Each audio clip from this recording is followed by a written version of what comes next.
ओम नमो शिवाय। शिवजी सदा सहाय। ओम नमो शिवाय। गुरु जी सदा सहाय। जय गुरु जी। गुरु जी तुहाडा बहुत बहुत धन्यवाद जो मैनू सत्संग शेयर करन दा मौका दोबारा दिता है। मेरे वालों सारी मैनेजमेंट टीम का बहुत बहुत शुकराना और जूम सत्संग ते आई प्यारी साध संगत उन्हां सब का मैं बहुत बहुत धन्यवाद करदा हाँ। गुरु जी सबना ते मेहर भरिया हथ रखना। संगत जी रब नाल या गुरु जी नाल प्यार पाना बहुत सौखा है। एक इंसान नाल प्यार पाना औखा है और उन्होंने निभाना उस तो भी ज्यादा औखा है। गुरु जी सिर्फ साडा प्यार मंगते हैं, सच्ची भगती मानते हैं। सो क्यों बिसरै जिन्हें सब कुछ दिया, सो क्यों बिसरै जे जीवन जिया। गुरु जी ने अपनी संगतां नाल बड़ा लाड लड़ाया अते अपनी संगतां नूं हमेशा मौजां करवाइयां। सो गुरु जी नूं बिसरना भुलना कदे भी नहीं। संगत जी गुरु जी हर पल हर घड़ी साडे मनां विच वसदे ने। उठत बैठत सोवत जागत ए मन तुझे चितावे। गुरु जी का प्यारा गुलाब वर्गा खिड़िया चेहरा अते उन्हां दी महक उन्हां दी रूहानी आवाज हमेशा साडे दिलो दिमाग विच रहिंदी है। उन्हां दे नाल बिताईयां घड़ियां साडे जीवन दियां अनमोल पूंजी हन जो हर पल सानू उन्हां दे नाल होण दा एहसास भी करांदियां हन। संगत जी कोविड दे चलदियां गुरु जी दे मंदिर विच बहुत सारियां संगतां जा नहीं सकियां। मेरा इत्थे कहण दा भाव यह है जदों असी प्रेयर करते हाँ तो साडा मंदिर विच जाना या मंदिर विच होना उन्ना जरूरी नहीं, लेकिन साडे मन विच परमात्मा दा गुरु जी का होना जरूरी है। गुरु जी एक भाव हन, एक एहसास भी हन। गुरु जी का वास साडे मन का भाव है। लखां करोड़ां सालों बाद ऐसी शक्ति रूहानी शक्ति इस सृष्टि ते अवतार लेंदी है। वो एनर्जी जो गुरु जी विच सी कोई आम एनर्जी नहीं सी, बल्कि एक कल्याणकारी एनर्जी सी। गुरु जी दे चोला त्यागन तो बाद भी वो ये एनर्जी इत्थे ही है, साडे विच है, साडे विच विचरदी है। वो एनर्जी बहती हुई हवा वांग है जो सानू हर रोज महसूस हुंदी है। जदों साडा ऑरा स्ट्रोंग हुंदा है, कदों जदों साडे मन दे विच ईगो चली जाती है, साडे मन दे विचों लालच चला जाता है, तो गुरु जी की एनर्जी सानू रिस्पोंड करती है। गुरु जी दीयां ब्लैसिंग्स साडे नाल हन। गुरु जी कहंदे सी हरेक इंसान विच परमात्मा नू देखण दा भाव रखो, हर एक नू प्यार करो। संगत जी जे आपां किसी दी हैल्प कर सकते हाँ तो जरूर करनी चाहिए है। अगर नहीं कर सकते तो उस वास्ते प्रेयर करो। गुरु जी मैनू इस काबिल बनाओ, मैनू बल बख्शो, मैं तुहाडे बंदियां दी ਸੇਵਾ ਕਰ ਸਕਾਂ। ਇਹ ਤੁਹਾਡੀ ਮਿਹਰ ਹੋਏਗੀ ਤਾਂ ਹੀ ਮੈਂ ਕੁਝ ਕਰ ਸਕਦਾ।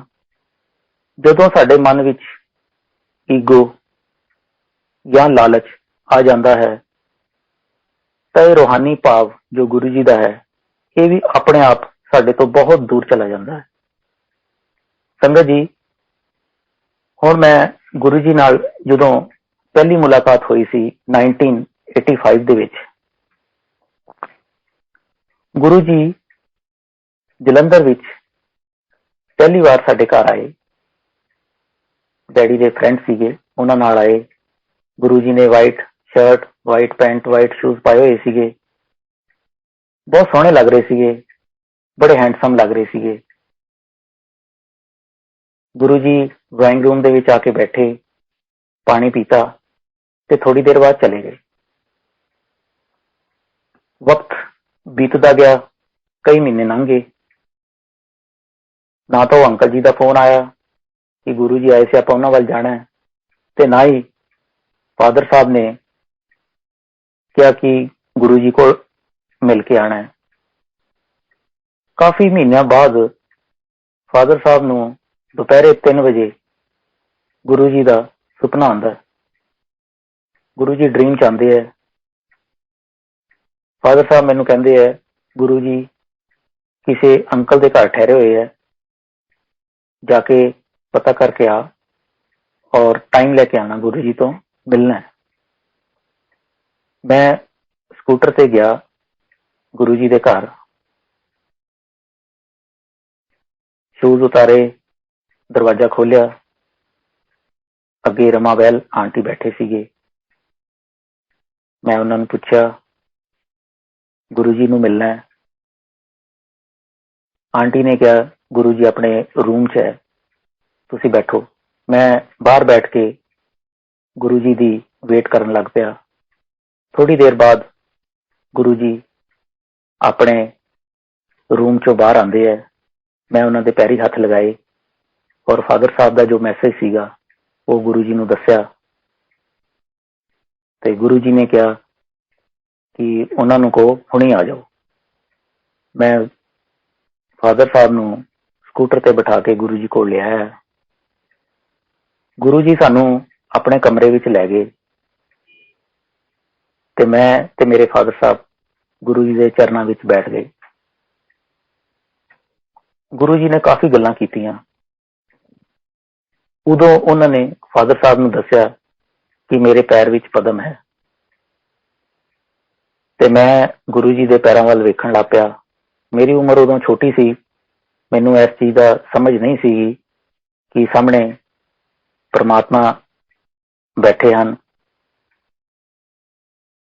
ਤੇ ਸੰਗਤ ਜੀ, ਕਿਉਂਕਿ ਫਾਦਰ ਸਾਹਿਬ ਨੂੰ ਤਾਂ ਪਤਾ ਲੱਗ ਗਿਆ ਸੀਗਾ, ਕਿਉਂਕਿ ਉਹ ਤਾਂ ਸ਼ੁਰੂ ਤੋਂ ਹੀ ਬੜੇ ਸਪਿਰਿਚੁਅਲ ਕਨੈਕਸ਼ਨ ਸੀ ਉਹਨਾਂ ਦਾ।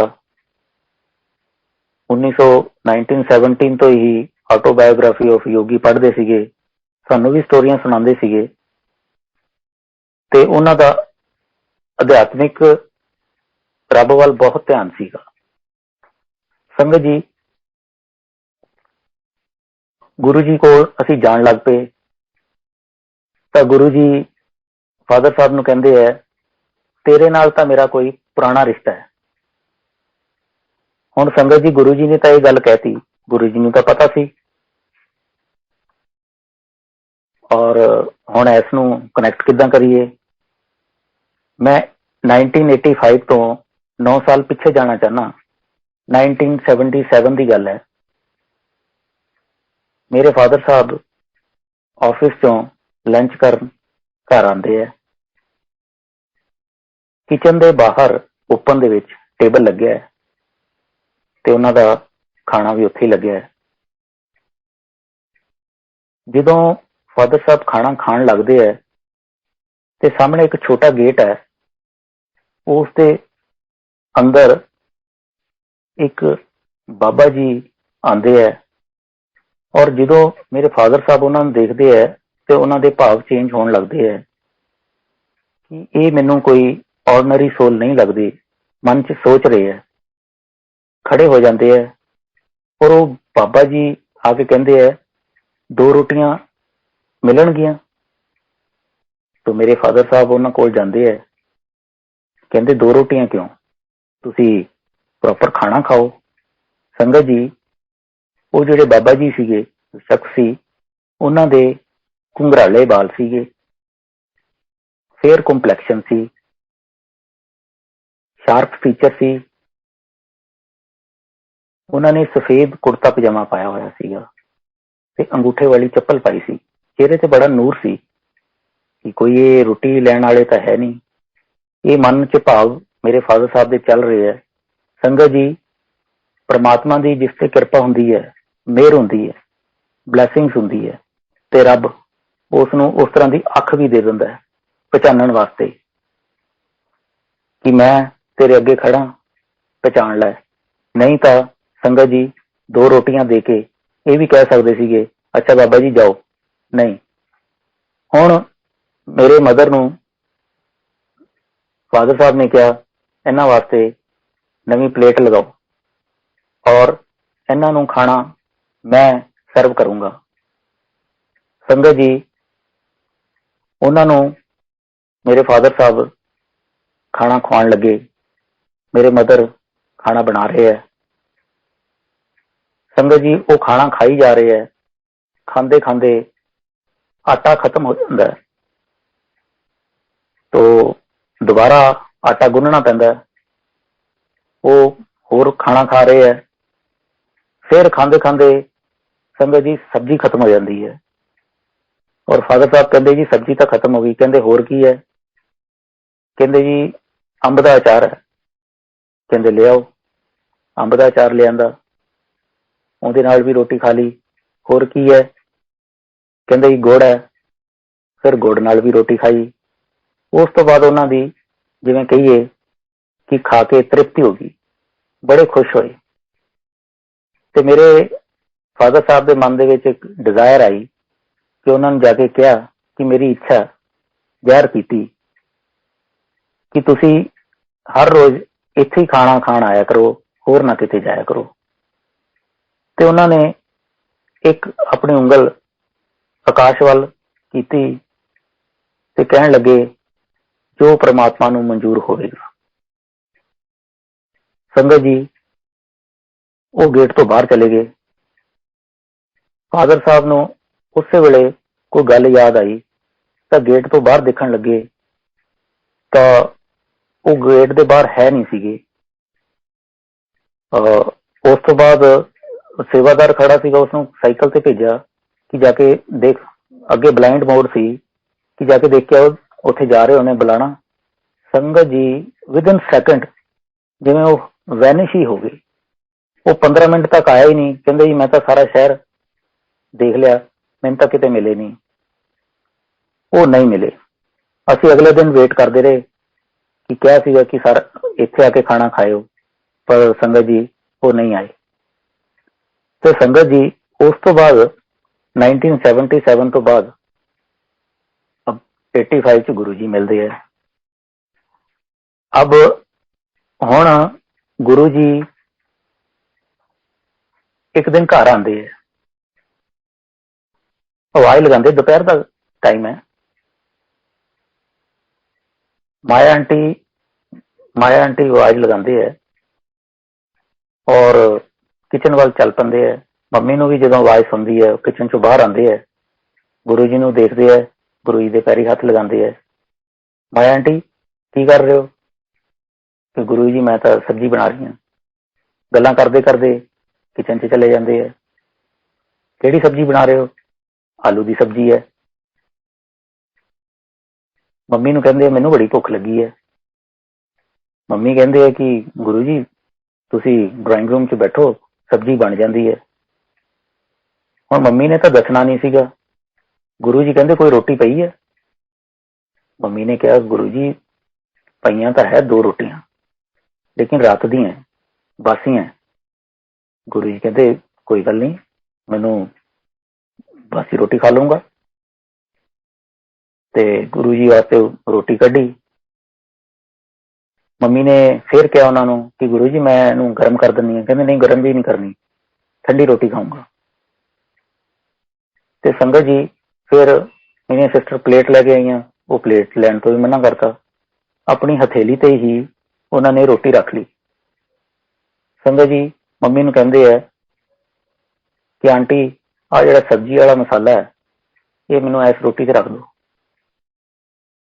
और वो गुरु जी उत्थे खड़े खड़े, और किचन दे विच बड़ी गर्मी भी सी, बहुत गर्मी सी, गुरु जी उत्थे ही खा रहे है बड़े खुश। ठंडी रोटी, बासी रोटी। संगत जी गुरु जी का मैसेज बड़ा है कि साडे कोल सारा कुछ होने के बावजूद भी महंगे महंगे डाइनिंग टेबल्स, क्रॉकरी, तां भी साडे मन दे विच खुशी नहीं आती। और गुरु जी ने वो ठंडी रोटी हथ ते रख के खा ली। और गुरु जी की बड़ी महिमा है, बड़ी कृपा है।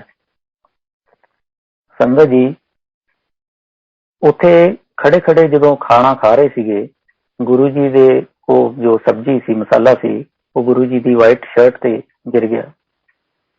गुरु जी की शर्ट खराब हो गई। गुरु जी ने किसी संगत के घर जाना सीगा। आंटी जी मेरी तो शर्ट खराब हो गई, दसो अंकल जी की अलमीरा कित्थे है। गुरु जी रूम च चले गए, अलमीरा खोली, उथे शर्ट लगी हुई सीगी। वो शर्ट ते गुरु जी ने जो शर्ट पाई सीगी इकट्ठे खरीदी सी। अपनी शर्ट उतारी, गुरु जी ने वो शर्ट पा ली और गुरु जी चले गए। तो संगत जी इस सत्संग का भाव भी यही है कि जो तुहाडे कोल है तुसी उस तो ही संतुष्टि करो, उहदे विच ही रहो। तो संगत जी मैं एक होर सत्संग शेयर कर रहा। गुरु जी एक बारी फिर अचानक ही घर आते हैं। उदों असीं जलंधर च ही रहिंदे सीगे। गुरु जी सीधा अंदर कमरे च आए जिथे सारी फैमिली बैठी सी। गुरु जी भी आके उसे बैड ते बैठ गए। मम्मी ने कहा भी कि गुरु जी कोई नवी बैडशीट विछा देने, कहते नहीं नहीं ठीक है। सानू गुरु जी का साथ हमेशा परिवार के मैंबरां वर्गा लगता सी। गुरु जी हमेशा साडे नाल परिवार वांग ही रहिंदे सी। गुरु जी ने मेरी सिस्टर नूं कहा भैणे गाना सुना। नाल ही गुरु जी सब नूं देख रहे सी, ऑब्जर्व कर रहे सीगे। उस टाइम उन्हां दी नज़र छोटी सिस्टर ते गई। उन्होंने कहा हाँ तू क्यों उदास है। उसने तो जवाब दिता नहीं। दूजी सिस्टर ने कहा गुरु जी इसका 10th का रिजल्ट आने वाला है, कदों आना है। अगले हफ्ते आना गुरु जी। कहते कहते घबराने की लोड़ है, तेरा रिजल्ट तो मैं हुणे दस दिना,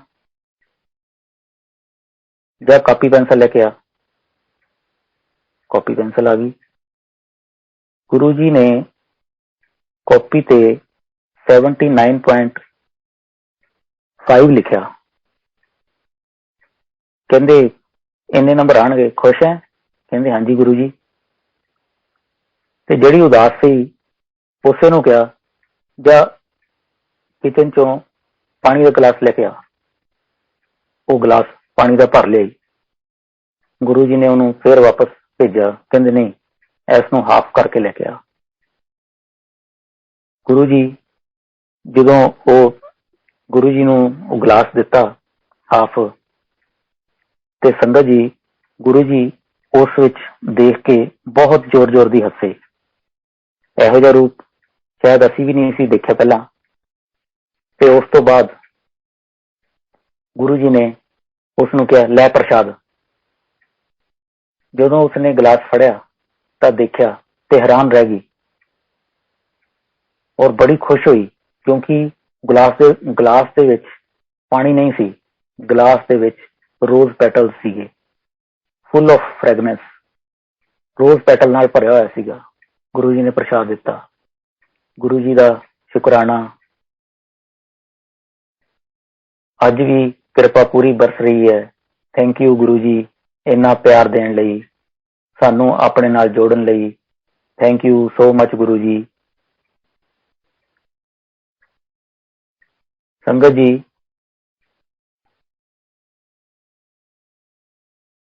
एक दिन फिर गुरु जी आंदे है, मतलब कि बड़ी फ्रीकुएंटली गुरु जी आ रहे सीगे, बड़ी ब्लैसिंग्स दे रहे सीगे। मन की उन्होंने मौज सीगी ते उपर सरकारी घर तो छड्डता सीगा ते प्राइवेट च चले गए सीगे। उपर छत ते लेट गए, कोई दरी नहीं बिछाई, कोई बैडशीट नहीं बिछाई। मैनू गया कहते अशोक जब देसी घ्यो गर्म करके लिया और उहदे विच नींबू पा ली। मैं कहा ठीक है गुरु जी। मैं देसी घी लिया है। गुरु जी लेट गए। असी पंजों भैन भरा, 4 मेरिया सिस्टर, मैं, असी गुरु जी की मालिश करन लग गए। गुरु जी दे विचों बड़ी फ्रैगनेंस आवे। गुरु जी ने अखां बंद कीतियां होईयां सी। असी एक दूजे वाल देख रहे सीगे कि गुरु जी की स्किन कितनी सॉफ्ट है, कितनी ग्लो कर रही है। असी मालिश भी करी जाइए ते गुरु जी की कृपा भी बरस रही सी, फ्रैगनेंस भी आ रही सीगी। संगत जी, और गुरु जी हुण किहड़े कष्ट कट रहे सी गुरु जी नूं पता है। गुरु जी वाल असीं वेखण लग गए तो गुरु जी ने भी एक बड़ी प्यारी जी स्माइल देण लगे।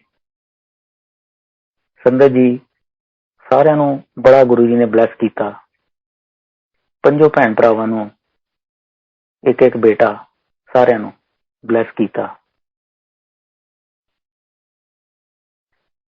संगत जी,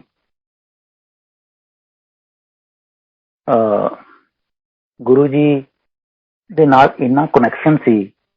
सन 1993 की गल है। सिस्टर की मैरिज करनी सीगी ते फादर साहब गुरु जी को चले गए। कहते गुरु जी मैरिज करनी है, बड़ी टेंशन है।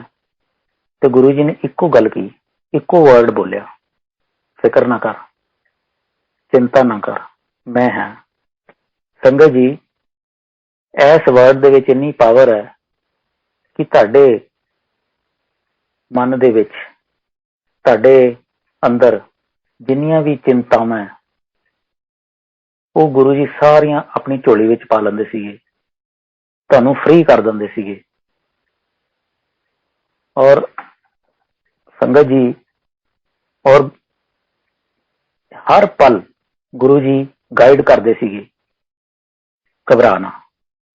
कहते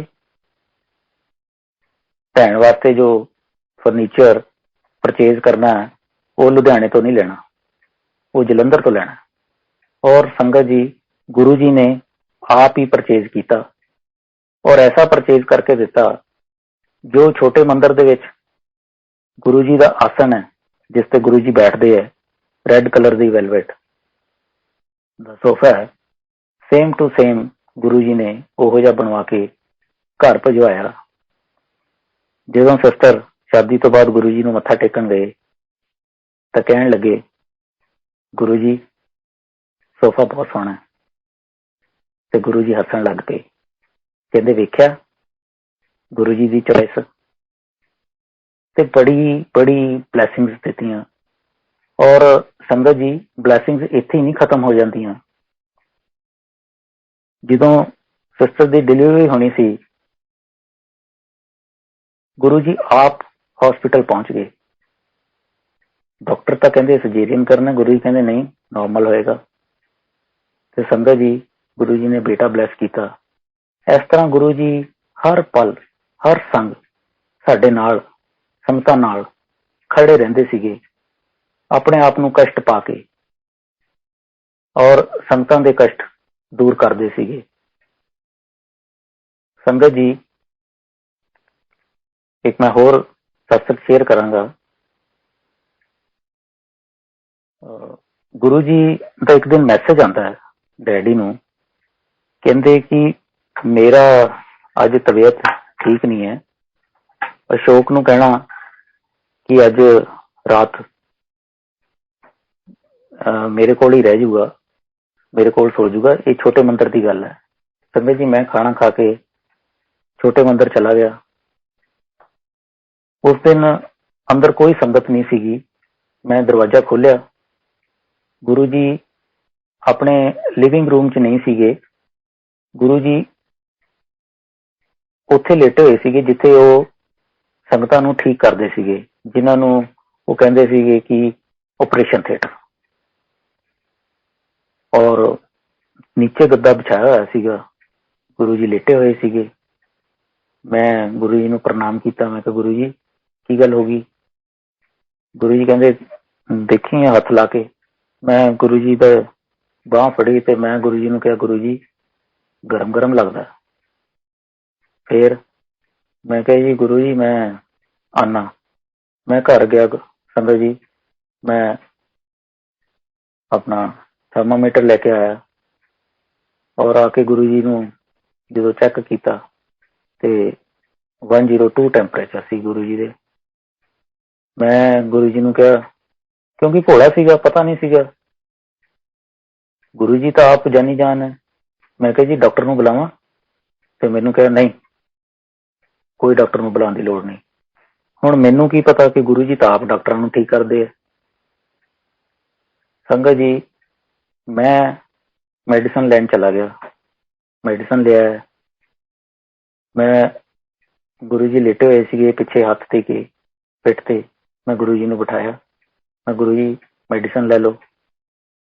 ਗੁਰੂ ਜੀ ਨੂੰ ਹੁਣ ਮੈਡੀਸਨ ਨਾ ਲੈਣੀ ਆਵੇ। ਇੱਕ ਵਾਰੀ ਗੋਲੀ ਰੱਖੀ, ਨਹੀਂ। ਪਾਣੀ ਪੀਤਾ, ਨਹੀਂ ਗੱਲ ਬਣੀ। ਦੂਸਰੀ ਵਾਰੀ ਫਿਰ ਪਾਣੀ ਪੀਤਾ, ਫਿਰ ਗੁਰੂ ਜੀ ਨੇ ਗੋਲੀ ਲਿੱਤੀ। ਗੁਰੂ ਜੀ ਫਿਰ ਲੇਟ ਗਏ। ਮੈਂ ਗੁਰੂ ਜੀ ਨੂੰ ਕਿਹਾ, ਗੁਰੂ ਜੀ ਮੈਂ ਕੋਈ ਲੱਤਾਂ ਦਬਾ ਦਾਂ? ਕਹਿੰਦੇ, ਨਹੀਂ, ਤੂੰ ਜਾ ਕੇ ਸੋ ਜਾ। ਮੈਂ ਹਾਲ ਦੇ ਵਿੱਚ ਜਾ ਕੇ ਲੇਟ ਗਿਆ। ਨੀਂਦ ਤੱਕ ਹੀ ਆਣੀ ਸੀ। ਕਾਫੀ ਦੇਰ ਤੱਕ ਤਾਂ ਮੈਂ ਜਾਗਦਾ ਰਿਹਾ। ਉਸ ਤੋਂ ਬਾਅਦ ਮੈਨੂੰ ਨੀਂਦ ਆ ਗਈ। ਸਵੇਰੇ ਗੁਰੂ ਜੀ ਮੈਨੂੰ ਉਠਾਉਂਦੇ ਆ, ਆਵਾਜ਼ਾਂ ਲਗਾ ਰਹੇ, ਅਸ਼ੋਕ ਅਸ਼ੋਕ। ਮੈਂ ਉੱਠਣਾ, ਮਨ 'ਚ ਖੁਸ਼ੀ ਵੀ। ਗੁਰੂ ਜੀ ਇਸ਼ਨਾਨ ਕਰਕੇ ਬਿਲਕੁਲ ਠੀਕ ਠਾਕ। ਮੈਨੂੰ ਕਹਿੰਦੇ, ਚਾਹ ਬਣਾ। ਮੈਂ ਚਾਹ ਬਣਾਈ ਗੁਰੂ ਜੀ ਦੇ ਵਾਸਤੇ। ਔਰ ਫਿਰ ਮੈਨੂੰ ਉਹਨਾਂ ਨੇ ਕਿਹਾ ਕਿ ਏਦਾਂ ਕਰ, ਫਿਰ ਹੁਣ ਤੂੰ ਘਰ ਜਾ। ਔਰ ਪਤਾ ਨਹੀਂ ਸੰਗਤ ਜੀ ਉਹ ਕਿਹੜਾ ਕਸ਼ਟ ਮੇਰਾ ਦੂਰ ਕਰਨਾ ਸੀਗਾ। 2012 ਦੀ ਗੱਲ ਹੈ, ਜਦੋਂ ਮੈਨੂੰ ਇੱਕ ਚੈਸਟ ਪੇਨ ਹੁੰਦੀ ਹੈ। ਮੈਂ ਵਾਕ ਕਰ ਰਿਹਾ ਸੀਗਾ, ਪਤਾ ਨਹੀਂ ਲੱਗਿਆ ਮੈਂ ਉੱਪਰ ਘਰ ਆ ਗਿਆ ਫਲੈਟ 'ਚ। ਸੰਗਤ ਜੀ, ਮੈਂ ਆਪਣਾ ਹੀ ਮੈਡੀਸਨ ਲੈਂਦਾ ਰਿਹਾ। ਕੋਈ ਇਨੋ ਲੈ ਰਹੀ, ਅਜਵਾਇਨ ਲੈ ਰਹੀ, ਲੇਕਿਨ ਉਹ ਮੇਰੇ ਜਿਹੜੀ ਪੇਨ ਸੀ ਹਾਰਟ 'ਚ ਵੱਧਦੀ ਗਈ। ਮੈਨੂੰ ਪਤਾ ਨਹੀਂ ਸੀਗਾ ਕਿ ਕੀ ਹੈ ਕੀ ਨਹੀਂ ਹੈ। ਮੈਂ ਕਿਸੇ ਮੈਡੀਸਨ ਸ਼ਾਪ ਤੇ ਗਿਆ। ਇਹ ਸਵੇਰ ਦੀ ਗੱਲ ਹੈ, 7-8 ਵਜੇ ਦੀ ਗੱਲ ਹੈ। ਸ਼ਾਪ ਵੀ ਨਹੀਂ ਖੁੱਲੀ ਸੀ। ਫਿਰ ਦੂਸਰੀ ਸ਼ਾਪ ਤੇ ਗਿਆ। ਉਹ ਕਹਿੰਦੇ, ਜੀ ਹਜੇ ਡਾਕਟਰ ਸਾਹਿਬ ਆਏ ਨਹੀਂ ਹੈ, ਵੇਟ ਕਰੋ। ਜਦੋਂ ਆਏ ਉਹਨਾਂ ਨੇ ਮੇਰੀ ECG ਕੀਤੀ। ECG ਠੀਕ ਨਹੀਂ ਆਈ। ਉਹਨਾਂ ਨੇ ਮੈਨੂੰ ਕੋਈ ਵੱਡੇ ਹਸਪੀਟਲ ਰੈਫਰ ਕੀਤਾ। ਮੈਂ ਜਾਣਾ ਨਹੀਂ ਚਾਹੁੰਦਾ ਸੀ। ਮੈਂ ਇੱਕ ਛੋਟੇ ਹਸਪੀਟਲ ਚਲਾ ਗਿਆ। ਉੱਥੇ ਉਹਨਾਂ ਨੇ ਮੈਨੂੰ ਮੈਡੀਸਨ ਦਿੱਤੀਆਂ ਕੋਈ, ਤਾਂ ਮੈਂ ਠੀਕ ਹੋ ਗਿਆ। ਮਤਲਬ ਕਿ ਮੈਨੂੰ ਅੱਛਾ ਲੱਗਣ ਲੱਗ ਗਿਆ। ਤੇ ਉਹਨਾਂ ਨੇ ਕਿਹਾ ਕਿ ਤੁਸੀਂ ਚੱਲਣਾ ਵੀ ਨਹੀਂ, ਵੀਲ ਚੇਅਰ ਤੇ ਜਾਣਾ ਤੁਸੀਂ। ਸੰਗਤ ਜੀ, ਇਸ ਨੂੰ ਕਰਦੇ ਕਰਾਏ ਉਹਨਾਂ ਨੇ ਵੀ ਮੈਨੂੰ ਵੱਡੇ ਹਸਪੀਟਲ ਰੈਫਰ ਕਰਤਾ। ਕਰਦੇ ਕਰਾਂਦੇ ਸੰਗਤ ਜੀ, ਇਸ ਨੂੰ 2-3 ਘੰਟੇ ਹੋ ਗਏ ਸੀਗੇ। ਔਰ ਇਹਨਾਂ 2-3 ਘੰਟਿਆਂ ਦੇ ਵਿੱਚ ਕੁਛ ਵੀ ਹੋ ਸਕਦਾ ਸੀਗਾ, ਲੇਕਿਨ ਗੁਰੂ ਜੀ ਨੇ ਬੜੀ ਕਿਰਪਾ ਕੀਤੀ, ਬੜੀ ਮਿਹਰ ਕੀਤੀ। मेरे बाद चो एक स्टंट पिया, लेकिन वो पहले 2 घंटे मैनू नहीं पता कि किवें निकल गए। जय गुरु जी, शुकराना गुरु जी। संगत जी, 1993 ਦੇ ਇੱਕ ਸਤਸੰਗ ਹੈ। ਅਸੀਂ ਲੁਧਿਆਣਾ ਰਹਿੰਦੇ ਸੀਗੇ। ਫਾਦਰ ਸਾਹਿਬ ਨੇ ਇੱਕ ਸਫਾਰੀ ਸੂਟ ਸਿਲਵਾਇਆ ਅਤੇ ਬੜੇ ਚਾਅ ਨਾਲ ਪਾ ਕੇ ਗੁਰੂ ਜੀ ਨੂੰ ਮਿਲਣ ਗਏ ਜਲੰਧਰ। ਉਹ ਜਿਵੇਂ ਹੀ ਮੰਦਿਰ ਵਿੱਚ ਐਂਟਰ ਕਰਕੇ ਮੱਥਾ ਟੇਕਿਆ ਤਾਂ ਗੁਰੂ ਜੀ ਨੇ ਕਿਹਾ, ਆਹ ਕੀ ਗ੍ਰਹਿ ਪਾ ਲਿਆ, ਇਸ ਨੂੰ ਲਾ ਦੇ ਤੇ ਇਹਨੂੰ ਸੁੱਟ ਦੇ। ਹੁਣ ਗੁਰੂ ਜੀ ਨੂੰ ਕੁਛ ਦਿਖ ਰਿਹਾ ਸੀਗਾ। ਗੁਰੂ ਜੀ ਜਾਨੀ ਜਾਨ ਹੈ। ਫਾਦਰ ਸਾਹਿਬ ਨੇ ਮਨ ਹੀ ਮਨ ਚ ਸੋਚਿਆ ਕਿ ਪਹਿਲੀ ਵਾਰੀ ਪਾਇਆ, ਲੇਕਿਨ ਉਸ ਤੋਂ ਬਾਅਦ ਮੱਥਾ ਟੇਕ ਕੇ ਵਾਪਸ ਆ ਗਏ ਘਰ। 15 ਦਿਨਾਂ ਬਾਅਦ ਫਿਰ ਉਹੀ ਸੂਟ ਪਾ ਕੇ ਫਿਰ ਗੁਰੂ ਜੀ ਕੋਲ ਚਲੇ ਗਏ। ਗੁਰੂ ਜੀ ਨੇ ਫੇਰ ਕਿਹਾ ਕਿ ਮੈਂ ਤੁਹਾਨੂੰ ਕਿਹਾ ਸੀਗਾ ਕਿ ਇਸ ਨੂੰ ਸੁੱਟ ਦਿਓ, ਪਰ ਫਾਦਰ ਸਾਹਿਬ ਨੇ ਉਹ ਸੂਟ ਸੁੱਟਿਆ ਨਹੀਂ। ਇਸ ਤੋਂ ਬਾਅਦ ਸੰਗਤ ਜੀ, ਫਾਦਰ ਸਾਹਿਬ ਬਿਮਾਰ ਹੋ ਜਾਂਦੇ ਹੈ। ਉਹਨਾਂ ਦੇ ਸ਼ੋਲਡਰ ਫਰੋਜ਼ਨ ਹੋ ਜਾਂਦੇ ਹੈ। ਹੁਣ ਗੁਰੂ ਜੀ ਜਲੰਧਰ ਹੈ, ਅਸੀਂ ਲੁਧਿਆਣੇ ਆ। ਫਾਦਰ ਸਾਹਿਬ ਨੂੰ ਮੈਂ ਡਾਕਟਰ ਸਾਹਿਬ ਕੋਲ ਲੈ ਕੇ ਜਾਣਾ। ਡਾਕਟਰ ਸਾਹਿਬ ਨੇ ਮੈਡੀਸਨ ਦਿੰਦੇ ਹੈ। ਤਾਂ ਮੈਂ ਪੁੱਛਿਆ, ਮੈਂ ਕਿਹਾ ਡਾਕਟਰ ਸਾਹਿਬ ਇਹਨੂੰ ਕਿੰਨਾ ਟਾਈਮ ਲੱਗੂਗਾ? ਕਹਿੰਦੇ ਜੀ 6 months ਤਾਂ ਲੱਗ ਜਾਣਗੇ ਠੀਕ ਹੋਣ ਚ, ਤੇ ਨਾਲ ਤੁਹਾਨੂੰ ਐਕਸਰਸਾਈਜ਼ ਕਰਨੀ ਪੈਣੀ ਹੈ। ਅਗਰ ਇਹ 6 months ਚ ਠੀਕ ਨਹੀਂ ਹੁੰਦੇ ਤਾਂ ਫਿਰ ਇਹਨਾਂ ਦੇ ਸ਼ੋਲਡਰ ਦੇ ਵਿੱਚ ਇੰਜੈਕਸ਼ਨ ਲੱਗਣਗੇ। ਔਰ ਉਹਨਾਂ ਨੇ ਬਹੁਤ ਸਾਰੀਆਂ ਮੈਡੀਸਨ ਦਿੱਤੀਆਂ। ਹੁਣ ਸੰਗਤ ਜੀ, ਗੁਰੂ ਜੀ ਕਹਿੰਦੇ ਆ ਮੰਨੋ ਮੰਗੋ ਨਾ। ਹੁਣ ਜਲੰਧਰ ਜਾਣਾ, ਉਹ ਜਦੋਂ ਪਹਿਲਾਂ ਗੁਰੂ ਜੀ ਕੋਲ ਜਾਂਦੇ ਸੀਗੇ, ਗੁਰੂ ਜੀ ਨੇ ਉਹਨਾਂ ਨੂੰ ਮਜ਼ਾਕ ਵੀ ਕਰਨਾ, ਹੱਸਣਾ ਵੀ। ਪਰ ਇਸ ਵਾਰੀ ਨਾ ਤਾਂ ਫਾਦਰ ਸਾਹਿਬ ਉਹ એનર્ਜੀ ਰਹੀ, ਨਾ ਤਾਂ ਇਹ ਕੋਈ ਬੋਲਣ। ਜਾ ਕੇ ਬੈਠ ਜਾਣਾ, ਮੱਥਾ ਟੇਕ ਕੇ ਬੈਠ ਜਾਣਾ। ਨਾ ਗੁਰੂ ਜੀ ਨੇ ਪੁੱਛਿਆ ਕੀ ਗੱਲ ਹੈ। ਹੁਣ ਗੁਰੂ ਜੀ ਅੰਤਰਜਾਮੀ, ਸਾਰਾ ਹਾਲ ਜਾਣਦੇ ਹੈ। ਅੰਤਰਜਾਮੀ ਨੂੰ ਦੱਸਾਂ ਕੀ ਹਾਲ ਦਿਲ ਦਾ, ਮੇਰੇ ਤੋਂ ਵੱਧ ਉਸਨੂੰ ਹੈ ਪਤਾ ਮੇਰੀ ਮੁਸ਼ਕਲਾਂ ਦਾ। ਹੁਣ ਸੰਗਤ ਜੀ, ਇਸ ਨੂੰ 2 ਮਹੀਨੇ ਨਿਕਲ ਗਏ। ਔਰ ਇੱਕ ਦਿਨ ਗੁਰੂ ਜੀ ਦੁਪਹਿਰ ਨੂੰ ਘਰ ਆਉਂਦੇ ਹੈ ਲੁਧਿਆਣਾ, ਔਰ ਮੇਰੇ ਮਦਰ ਨੂੰ ਕਹਿੰਦੇ ਹੈ, ਮਾਇਆ ਆਂਟੀ ਅੰਕਲ ਕਿੱਥੇ ਹੈ? ਮੰਮੀ ਨੇ ਕਿਹਾ, ਗੁਰੂ ਜੀ ਉਹ ਆਪਣੇ ਰੂਮ ਚ ਲੇਟੇ ਹੋਏ ਹੈ। ਗੁਰੂ ਜੀ ਰੂਮ ਵੱਲ ਗਏ ਜਿੱਥੇ ਫਾਦਰ ਸਾਹਿਬ ਲੇਟੇ ਹੋਏ ਸੀਗੇ। ਗੁਰੂ ਜੀ ਨੇ ਰੂਮ ਅੰਦਰੋਂ ਬੰਦ ਕਰ ਲਿਆ। 15-20 ਮਿੰਟ ਬਾਅਦ ਬਾਹਰ ਆਏ ਤੇ ਚਲੇ ਗਏ। ਸੰਗਤ ਜੀ, ਇਸ ਤੋਂ ਬਾਅਦ ਫਾਦਰ ਸਾਹਿਬ ਹੌਲੀ ਹੌਲੀ ਠੀਕ ਹੋਣਾ ਸ਼ੁਰੂ ਹੋ ਗਏ। ਕੁਝ ਦਿਨ ਬਾਅਦ ਫਾਦਰ ਸਾਹਿਬ ਨੇ ਦੱਸਿਆ ਕਿ ਗੁਰੂ ਜੀ ਜਦੋਂ ਕਮਰੇ ਵਿੱਚ ਆਏ ਤਾਂ ਉਹਨਾਂ ਨੇ ਮੈਨੂੰ ਕਿਹਾ, ਮੈਂ ਤੈਨੂੰ ਠੀਕ ਕਰਨ ਆਇਆ। ਗੁਰੂ ਜੀ ਨੇ ਉਦੋਂ ਆਪਣੇ ਸ਼ੂਜ਼ ਉਤਾਰੇ ਤੇ ਬੈੱਡ ਤੇ ਫਾਦਰ ਸਾਹਿਬ ਨਾਲ ਲੇਟ ਗਏ। ਉਹਨਾਂ ਨੂੰ ਫੇਸ ਟੂ ਫੇਸ ਹੱਗ ਕਰ ਲਿਆ। ਜੈ ਗੁਰੂ ਜੀ, ਜੈ ਗੁਰੂ ਜੀ। ਇਹ ਹੋਰ 15-20 ਦਿਨ ਹੋਰ ਨਿਕਲ ਗਏ। ਗੁਰੂ ਜੀ ਇੱਕ ਵਾਰੀ ਫੇਰ ਆਉਂਦੇ ਆ, ਕਹਿੰਦੇ ਹੁਣ ਤਾਂ ਮੈਂ ਤੈਨੂੰ ਪੂਰੀ ਤਰ੍ਹਾਂ ਹੀ ਠੀਕ ਕਰਨ ਆਇਆ ਸੰਗਤ ਜੀ। ਔਰ ਸਨ 1993 ਤੋਂ ਲੈ ਕੇ ਆ ਹੁਣ 2022 ਹੈ ਸੰਗਤ ਜੀ। ਗੁਰੂ ਜੀ ਦੀ ਇੰਨੀ ਮਿਹਰ ਹੈ, ਉਹ ਕੋਈ ਪ੍ਰੋਬਲਮ ਨਹੀਂ ਆਈ। ਉਹ ਦਵਾਈਆਂ ਵਗੈਰਾ, ਉਹ ਮੈਡੀਸਨ ਕੁਛ ਨਹੀਂ ਲਿੱਤੀਆਂ ਸੰਗਤ ਜੀ।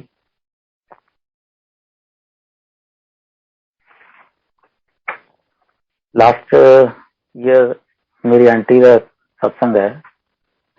ਮੇਰੀ ਆਂਟੀ ਨੂੰ ਬੜੇ ਸਾਲਾਂ ਤੋਂ ਸਿਸਟ ਸੀ, 2005 ਤੋਂ ਹੀ, ਤੇ ਇਸ ਕਰਕੇ ਉਹ ਹਰ ਮਹੀਨੇ ਪੇਨ ਵਿੱਚ ਰਹਿੰਦੇ ਸੀਗੇ।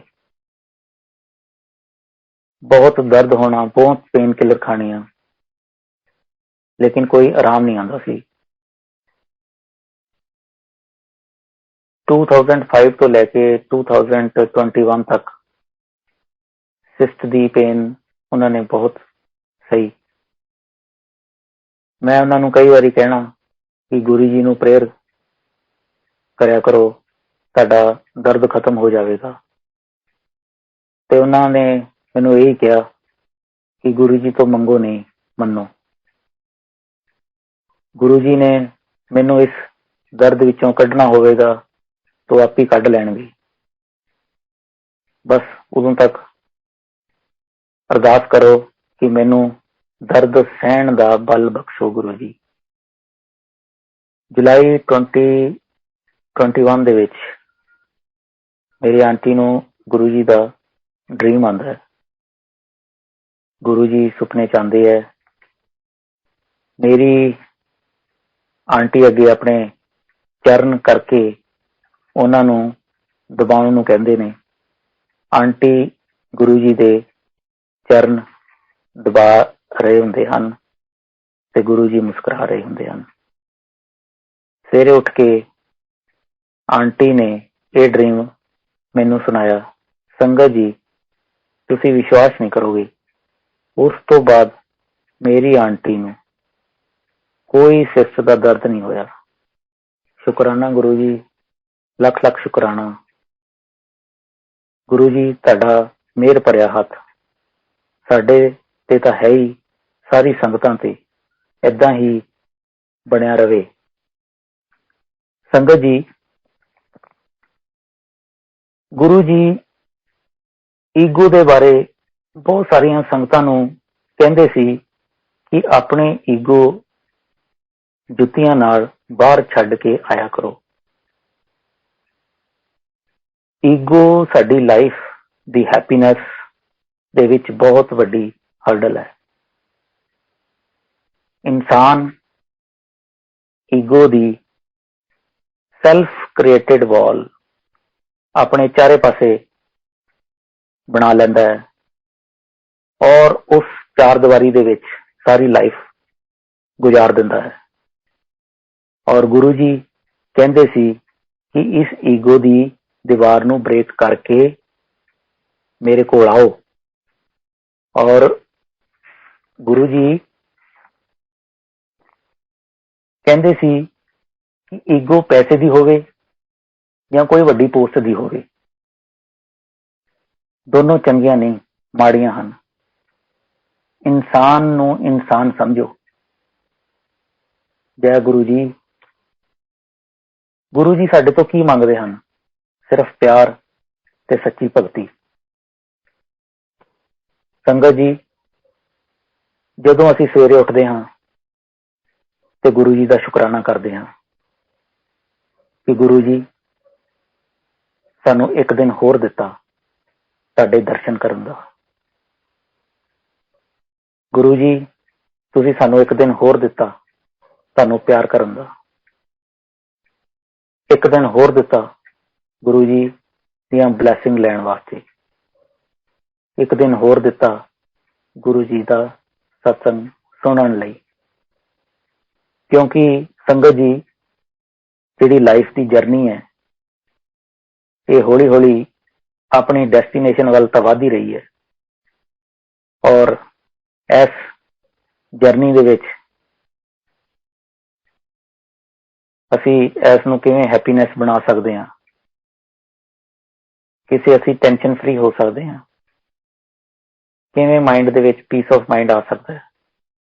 ਇਹ ਗੁਰੂ ਜੀ ਦੀਆਂ ਬਲੈਸਿੰਗਸ ਹੈ। ਗੁਰੂ ਜੀ ਦੇ ਨਾਲ ਜਦੋਂ ਅਸੀਂ ਗੁਰੂ ਜੀ ਦੇ ਅੱਗੇ ਬੈਠਦੇ ਹਾਂ ਤੇ ਬੜਾ ਸਕੂਨ ਮਿਲਦਾ ਹੈ। ਅੱਖਾਂ ਜਦੋਂ ਖੋਲਦੇ ਹਾਂ ਤਾਂ ਗੁਰੂ ਜੀ ਦਾ ਸਵਰੂਪ, ਗੁਰੂ ਜੀ ਮੁਸਕਰਾਉਂਦੇ ਹੋਏ ਨਜ਼ਰ ਆਉਂਦੇ ਹੈ। ਜਦੋਂ ਮਰਜ਼ੀ ਦੇਖ ਲਓ, ਵਰਲਡ ਦੇ ਵਿੱਚ ਮੈਨੂੰ ਲੱਗਦਾ ਕੋਈ ਵੀ ਐਸਾ ਗੁਰੂ ਨਹੀਂ ਹੋਏਗਾ ਜੇ ਗੁਰੂ ਜੀ ਦੀ ਮੁਸਕਰਾਉਂਦੇ ਹੋਏ ਜਿਸ ਤਰ੍ਹਾਂ ਦਿਖਦੇ ਹੈ, ਔਰ ਗੁਰੂ ਜੀ ਨਾਲ ਹੀ ਸੱਚਾ ਰਿਲੇਸ਼ਨ ਹੈ, ਉਹ ਸਾਨੂੰ ਕਿਤੇ ਹੋਰ ਨਹੀਂ ਮਿਲ ਸਕਦਾ। ਸਾਡੇ ਰਿਲੇਸ਼ਨ ਤਾਂ ਝੂਠੇ ਹੈ। ਗੁਰੂ ਜੀ ਨੇ ਸੰਗਤਾਂ ਨੂੰ ਇੱਕ ਬਹੁਤ ਬਹੁਮੁੱਲਾ ਤੋਹਫਾ ਸਤਸੰਗ ਦਾ ਦਿੱਤਾ ਹੈ। ਸੰਗਤ ਜੀ, ਜਿੱਥੇ ਠੰਡੀ ਠੰਡੀ ਹਵਾ ਚੱਲਦੀ ਹੈ,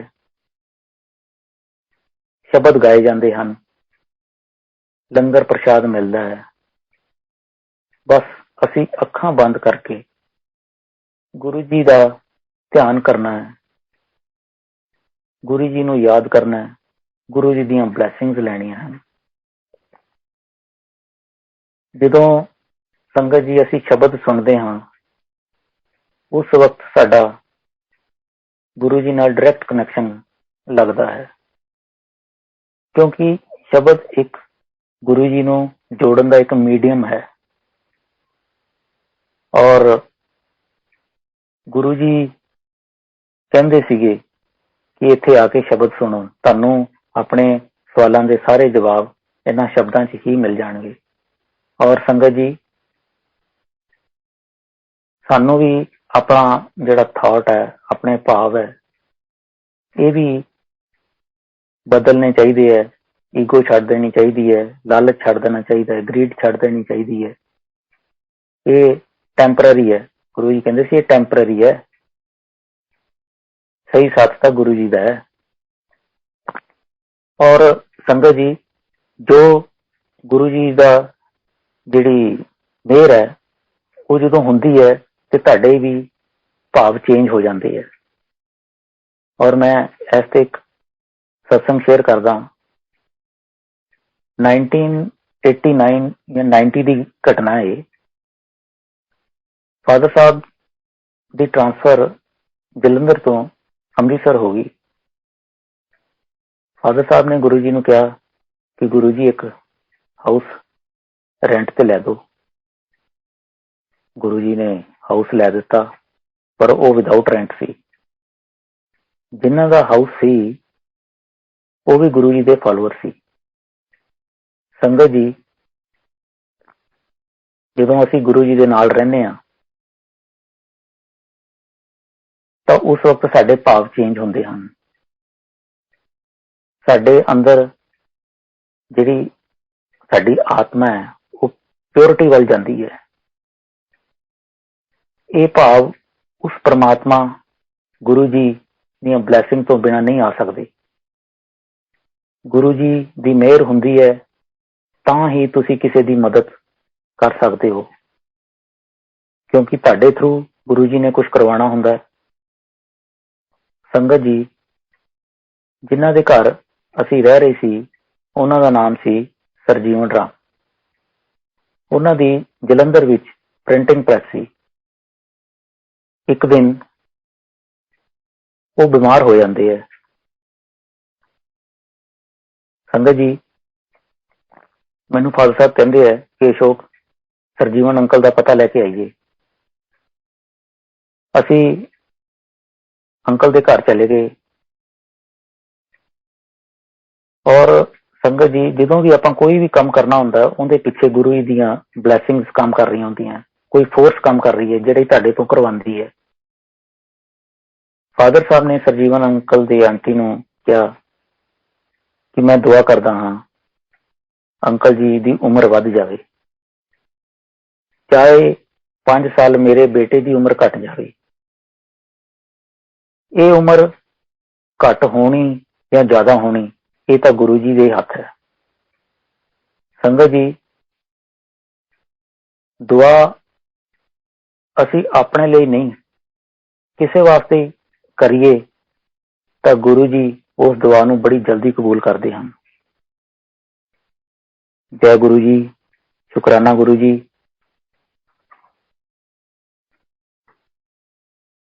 ਸੰਗਤ ਜੀ, ਇੱਕ ਛੋਟਾ ਜਿਹਾ ਅੰਕਲ ਟਾਈਮ ਹੈ? हाँ जी अंकल। ओके। संगत जी, छोटा जिहा संगत सत्संग शेयर कर रहे हैं। ਜਦੋਂ ਜਲੰਧਰ ਗੁਰੂ ਜੀ ਕੋਲ ਜਾਂਦੇ ਸੀ ਤਾਂ ਗੁਰੂ ਜੀ ਕਦੇ ਮੈਨੂੰ ਆਪਣੀ ਘੜੀ ਦੀ ਸੇਵਾ, ਜਿਹੜਾ ਉਹਨਾਂ ਨੇ ਕੜਾ ਪਾਇਆ ਹੁੰਦਾ ਸੀਗਾ ਉਹਦੀ ਸੇਵਾ, ਕਦੇ ਜੋੜੇ ਚਮਕਾਉਣ ਦੀ ਸੇਵਾ, ਤਾਂ ਮੈਨੂੰ ਕਹਿੰਦੇ ਅਸ਼ੋਕ ਇਸ ਘੜੀ ਨੂੰ ਚਮਕਾ ਕੇ ਲਿਆ। ਮੈਂ ਕਿਹਾ ਠੀਕ ਆ ਗੁਰੂ ਜੀ। ਫਿਰ ਨਾਲ ਉਹਨਾਂ ਨੇ ਮਜ਼ਾਕ ਚ ਕਹਿਣਾ ਇਹਨੂੰ ਇੰਨਾ ਚਮਕਾਈ ਕਿ ਤੇਰਾ ਮੂੰਹ ਦਿਖਣ ਲੱਗ ਜੇ। ਤੇ ਸੰਗਤ ਜੀ, ਮੂੰਹ ਤਾਂ ਉਹਦੇ ਚ ਪਹਿਲਾਂ ਹੀ ਦਿਖ ਰਿਹਾ ਸੀਗਾ, ਬੜੀ ਚਮਕਦੀ ਸੀ। ਦੂਸਰੇ ਕਮਰੇ ਚ ਜਾ ਕੇ ਮੈਂ ਘੜੀ ਤੇ ਕੜਾ ਚਮਕਾਉਣਾ, ਬੜਾ ਆਨੰਦ ਆਣਾ, ਬੜਾ ਆਨੰਦ ਆਣਾ। ਫਿਰ ਕਦੇ ਉਹਨਾਂ ਨੇ ਜੋੜੇ ਦੇ ਦੇਣੇ। ਗੁਰੂ ਜੀ ਵਾਈਟ ਸ਼ੂਜ਼ ਤੇ ਬਰਾਊਨ ਸ਼ੂਜ਼ ਪਾਉਂਦੇ ਸੀਗੇ, ਉਹਨਾਂ ਨੂੰ ਚਮਕਾਉਣਾ, ਸੇਵਾ ਕਰਨੀ। ਤੇ ਮਨ ਦੇ ਵਿੱਚ ਇਹ ਵੀ ਆਉਣਾ ਕਿ ਗੁਰੂ ਜੀ ਹੁਣ ਬੁਲਾ ਲਓ, ਕਿਉਂਕਿ ਉਸ ਹਾਲ ਦੇ ਵਿੱਚ ਬੈਠ ਕੇ ਗੁਰੂ ਜੀ ਦੇ ਸਾਹਮਣੇ ਬੜਾ ਅੱਛਾ ਲੱਗਦਾ ਸੀ। ਐਂ ਲੱਗਦਾ ਸੀਗਾ ਕਿ ਗੁਰੂ ਜੀ ਨੂੰ ਦੇਖੀ ਜਾਈਏ, ਕਿਉਂਕਿ ਜਦੋਂ ਗੁਰੂ ਜੀ ਦੇ ਆਸ਼ਰਮ ਚ, ਗੁਰੂ ਜੀ ਦੇ ਮੰਦਿਰ ਚ ਜਾਂਦੇ ਸੀਗੇ ਤੇ ਸਾਡੀਆਂ ਸਾਰੀ ਵਰੀਜ਼ ਬਾਹਰ ਹੀ ਨਿਕਲ ਜਾਂਦੀਆਂ ਸੀ। ਕਿ ਉੱਥੇ ਜਾ ਕੇ ਤੁਸੀਂ ਇੰਨੇ ਹੌਲੇ ਹੋ ਜਾਂਦੇ ਸੀਗੇ, ਇੰਨੇ ਹੌਲੇ ਹੋ ਜਾਂਦੇ ਸੀਗੇ ਕਿ ਸਾਰੇ ਦੁਨੀਆ ਦੀਆਂ ਸਾਰੀਆਂ ਚਿੰਤਾ ਖਤਮ ਹੋ ਜਾਂਦੀਆਂ ਸੀਗੀਆਂ। ਔਰ ਜਦੋਂ ਗੁਰੂ ਜੀ ਨੇ ਇਹ ਕਹਿਣਾ ਕਿ ਚਿੰਤਾ ਨਾ ਕਰੋ, ਮੈਂ ਹੈਗਾ, ਤੇ ਮਨ ਨੂੰ ਇੱਕ ਬੜਾ ਸਕੂਨ ਮਿਲਦਾ ਸੀਗਾ। ਸੰਗਤ ਜੀ, ਗੁਰੂ ਜੀ ਓਮਨੀ ਪ੍ਰੈਜ਼ੈਂਟ ਸੀਗੇ। ਇੱਕ ਦਿਨ ਗੁਰੂ ਜੀ ਨੇ ਫਾਦਰ ਸਾਹਿਬ ਨੂੰ ਕਿਹਾ ਕਿ ਅੰਕਲ ਜੀ, ਸੰਗਤ ਵਾਸਤੇ ਛੱਲੀਆਂ ਲੈ ਕੇ ਆਓ। ਸੰਗਤ ਬੈਠੀ ਸੀ, 30-35 ਸੰਗਤ ਲੋਕ ਹੋਣੇ। ਗੁਰੂ ਜੀ ਦਾ ਹੁਕਮ, ਫਾਦਰ ਸਾਹਿਬ ਛੱਲੀਆਂ ਲੈਣ ਚਲੇ ਗਏ। ਜਲੰਧਰ ਜਿਹੜਾ ਮਾਡਲ ਟਾਊਨ ਹੈ ਮੰਦਿਰ ਦੇ ਕੋਲ, ਉੱਥੇ 7-8 ਛੱਲੀਆਂ ਵਾਲੇ ਬੈਠੇ ਸੀਗੇ। ਸਾਰਿਆਂ ਨੂੰ ਕਿਹਾ ਕਿ ਤੁਸੀਂ 5-5 ਛੱਲੀਆਂ ਭੁੰਨੋ, ਔਰ ਆਪ ਉੱਥੇ ਟਹਿਲਣ ਲੱਗ ਪਏ। ਸੰਗਤ ਜੀ, ਥੋੜੀ ਦੇਰ ਬਾਅਦ 2 ਵੈਨਸ ਆਉਂਦੀਆਂ, ਉਹਦੇ ਵਿੱਚ 10-15 ਲੋਕ ਹੈ। ਉਹ ਹੌਲੀ ਹੌਲੀ ਉਤਰ ਕੇ ਆਉਂਦੇ ਹੈ ਔਰ ਮੇਰੇ ਫਾਦਰ ਸਾਹਿਬ ਵੱਲ ਵੱਧਦੇ ਹੈ, ਔਰ ਉਹ ਕਹਿ ਰਹੇ ਜੈ ਗੁਰੂ ਜੀ, ਗੁਰੂ ਜੀ। ਸੰਗਤ ਜੀ, ਫਾਦਰ ਸਾਹਿਬ ਕਹਿੰਦੇ ਜੀ ਗੁਰੂ ਜੀ ਤਾਂ ਮੰਦਿਰ ਚ ਹੈ। ਕਹਿੰਦੇ ਜੀ ਅਸੀਂ ਦੇਖ ਰਹੇ ਸੀ ਕਿ ਗੁਰੂ ਜੀ ਖੜੇ ਹੈ। ਹੁਣ ਗੁਰੂ ਜੀ ਮੰਦਿਰ ਚ ਵੀ ਹੈ, ਗੁਰੂ ਜੀ ਸਾਰੀ ਜਗ੍ਹਾ ਹੀ ਹੈ। ਔਰ ਜਦੋਂ ਛੱਲੀਆਂ ਲੈ ਕੇ ਗੁਰੂ ਜੀ ਦੇ ਦਰਬਾਰ ਚ ਪਹੁੰਚੇ ਮੇਰੇ ਫਾਦਰ ਸਾਹਿਬ, ਤਾਂ ਇਹ ਸਾਰੀ ਘਟਨਾ ਗੁਰੂ ਜੀ ਨਾਲ ਸ਼ੇਅਰ ਕੀਤੀ। ਤੇ ਗੁਰੂ ਜੀ ਇਹ ਕੀ ਘਟਨਾ ਵਾਪਰੀ? ਤਾਂ ਗੁਰੂ ਜੀ ਹੱਸਣ ਲੱਗ ਪਏ। ਦੱਸਿਆ ਤਾਂ ਕੁਛ ਵੀ ਨਹੀਂ ਕਿ ਗੁਰੂ ਜੀ ਦੀ ਮਹਿਮਾ ਹੈ। ਗੁਰੂ ਜੀ ਦਾ ਕੀ ਦਸੀਏ, ਕੋਈ ਬਲੈਸਿੰਗਸ ਹੈਗੀਆਂ ਗੁਰੂ ਜੀ ਦੀਆਂ। ਔਰ ਸੰਗਤ ਜੀ, ਇੱਕ ਦਿਨ ਗੁਰੂ ਜੀ ਘਰ ਆਏ, ਰਾਤ ਨੂੰ ਖਾਣਾ ਖਾਧਾ। ਆਏ ਤਾਂ ਕਿਸੇ ਸ਼ਰਧਾਲੂ ਨਾਲ ਸੀਗੇ, ਉਹ ਉਹਨਾਂ ਨੂੰ ਡ੍ਰੌਪ ਕਰਕੇ ਚਲੇ ਗਏ ਕਾਰ ਤੇ। ਰਾਤ ਨੂੰ ਜਾਣ ਲੱਗੇ, ਗੁਰੂ ਜੀ ਕਿਸੇ ਨੂੰ ਬੁਲਾ ਵੀ ਸਕਦੇ ਸੀਗੇ, ਪਰ ਉਹਨਾਂ ਨੇ ਕਿਸੇ ਨੂੰ ਬੁਲਾਇਆ ਨਹੀਂ। ਸਾਡੇ ਘਰ ਸੇਵਾਦਾਰ ਸੀਗਾ, ਉਹਦਾ ਨਾਮ ਸੀ ਰਾਮ। ਕਹਿੰਦੇ ਰਾਮ, ਆਪਣੀ ਸਾਈਕਲ ਕੱਢ। ਤੇ ਅਸੀਂ ਵੀ ਬੜੇ ਹੈਰਾਨ ਕਿ ਗੁਰੂ ਜੀ ਸਾਈਕਲ ਤੇ ਬੈਠ ਕੇ ਛੋਟੇ ਮੰਦਿਰ ਜਾਣਗੇ। ਸੰਗਤ ਜੀ, ਜੋ ਗੁਰੂ ਜੀ ਬਾਰ-ਬਾਰ ਕਹਿੰਦੇ ਆ ਨਾ, ਈਗੋ ਛੱਡ ਦੋ, ਸਹੀ ਕਹਿੰਦੇ ਆ ਗੁਰੂ ਜੀ। ਗੁਰੂ ਜੀ ਨੇ ਸਾਨੂੰ ਦਿਖਾਤਾ ਕਿ ਰੱਬ ਦੇ ਬੰਦਿਆਂ ਨਾਲ ਪ੍ਰੇਮ ਕਰੋ, ਈਗੋ ਛੱਡ ਦੋ। ਇੱਕ ਦਿਨ ਸੰਗਤ ਜੀ, ਫੇਰ ਗੁਰੂ ਜੀ ਰਾਤ ਨੂੰ ਘਰ ਆਉਂਦੇ ਹੈ, ਇਸ ਤਰ੍ਹਾਂ ਹੀ ਖਾਣਾ ਖਾਂਦੇ ਹੈ। ਔਰ ਉਸ ਦਿਨ ਉਹ ਸਾਈਕਲ ਤੇ ਨਹੀਂ, ਉਹ ਕਹਿੰਦੇ ਕਿ ਅੰਕਲ ਜੀ रिक्शा मंगवाओ। तो आ गया, रिक्शा आ गया। तो फादर साहब कहते कि गुरु जी हूँ मैं तुहानू ਇਕੱਲੇ ਤਾਂ ਨਹੀਂ ਜਾਣ ਦੇਣਾ, ਮੈਂ ਤੁਹਾਡੇ ਨਾਲ ਚੱਲਦਾ। ਔਰ ਗੁਰੂ ਜੀ ਨੂੰ ਛੋਟੇ ਮੰਦਰ ਛੱਡ ਕੇ ਆਏ ਔਰ ਬੜੀਆਂ ਬਲੈਸਿੰਗਸ ਗੁਰੂ ਜੀ ਦੀਆਂ, ਬਹੁਤ ਬਲੈਸਿੰਗਸ, ਬੜੀਆਂ ਬਲੈਸਿੰਗਸ। ਸੰਗਤ ਜੀ, ਗੁਰੂ ਜੀ ਨੇ ਆਪਣੇ ਬੇਟੇ ਦਾ ਫਰਜ਼ ਤਾਂ ਨਿਭਾਇਆ ਹੀ ਹੈ, ਆਪਣੇ ਬ੍ਰਦਰ ਦਾ ਵੀ ਫਰਜ਼ ਨਿਭਾਇਆ, ਗੁਰੂ ਜੀ ਦਾ ਫਰਜ਼ ਵੀ ਨਿਭਾਇਆ। ਜਦੋਂ ਕ੍ਰਿਸ਼ਨਾ ਭੈਣ ਜੀ ਦੇ ਬੇਟਾ ਹੁੰਦਾ ਅੰਕੁਰ, ਗੁਰੂ ਜੀ ਮਾਮਾ ਜੀ ਬਣ ਜਾਂਦੇ ਹੈ। ਕਪੂਰਥਲੇ ਅਸੀਂ ਸੀ, ਸੰਗਤ ਜੀ ਫਾਦਰ ਸਾਹਿਬ ਕੋਲ ਆਉਂਦੇ ਹੈ ਕਿ ਕ੍ਰਿਸ਼ਨਾ ਦੇ ਘਰ ਚੱਲਣਾ ਹੈ, ਸਮਾਨ ਦੇ ਕੇ ਆਉਣਾ ਹੈ। ਸੰਗਤ ਜੀ, ਇਹ ਸਾਰੀਆਂ ਸਾਡੇ ਕੋਲ ਵੀ ਮੈਸੇਜ ਹੈ ਕਿ ਸਾਰਿਆਂ ਨਾਲ ਪ੍ਰੇਮ ਕਰੋ, ਮਾਂ ਬਾਪ ਦੀ ਸੇਵਾ ਕਰੋ, ਭੈਣ ਭਾਈ ਨਾਲ ਪਿਆਰ ਕਰੋ। ਸੋ ਸੰਗਤ ਜੀ, ਫਾਦਰ ਸਾਹਿਬ ਤੇ ਗੁਰੂ ਜੀ ਕ੍ਰਿਸ਼ਨਾ ਭੈਣ ਜੀ ਦੇ ਘਰੇ ਗਏ, ਸਮਾਨ ਦੇ ਕੇ ਆਏ, ਬਹੁਤ ਅੱਛਾ ਲੱਗਿਆ। ਜੈ ਗੁਰੂ ਜੀ, ਗੁਰੂ ਜੀ ਦਾ ਲੱਖ ਲੱਖ ਸ਼ੁਕਰਾਨਾ। ਔਰ ਸੰਗਤ ਜੀ, ਮੈਂ ਇੱਥੇ ਹੀ ਆਪਣੇ ਸਤਸੰਗ ਨੂੰ ਵਿਰਾਮ ਦਿੰਦਾ। ਜੈ ਗੁਰੂ ਜੀ, ਜੈ ਗੁਰੂ ਜੀ।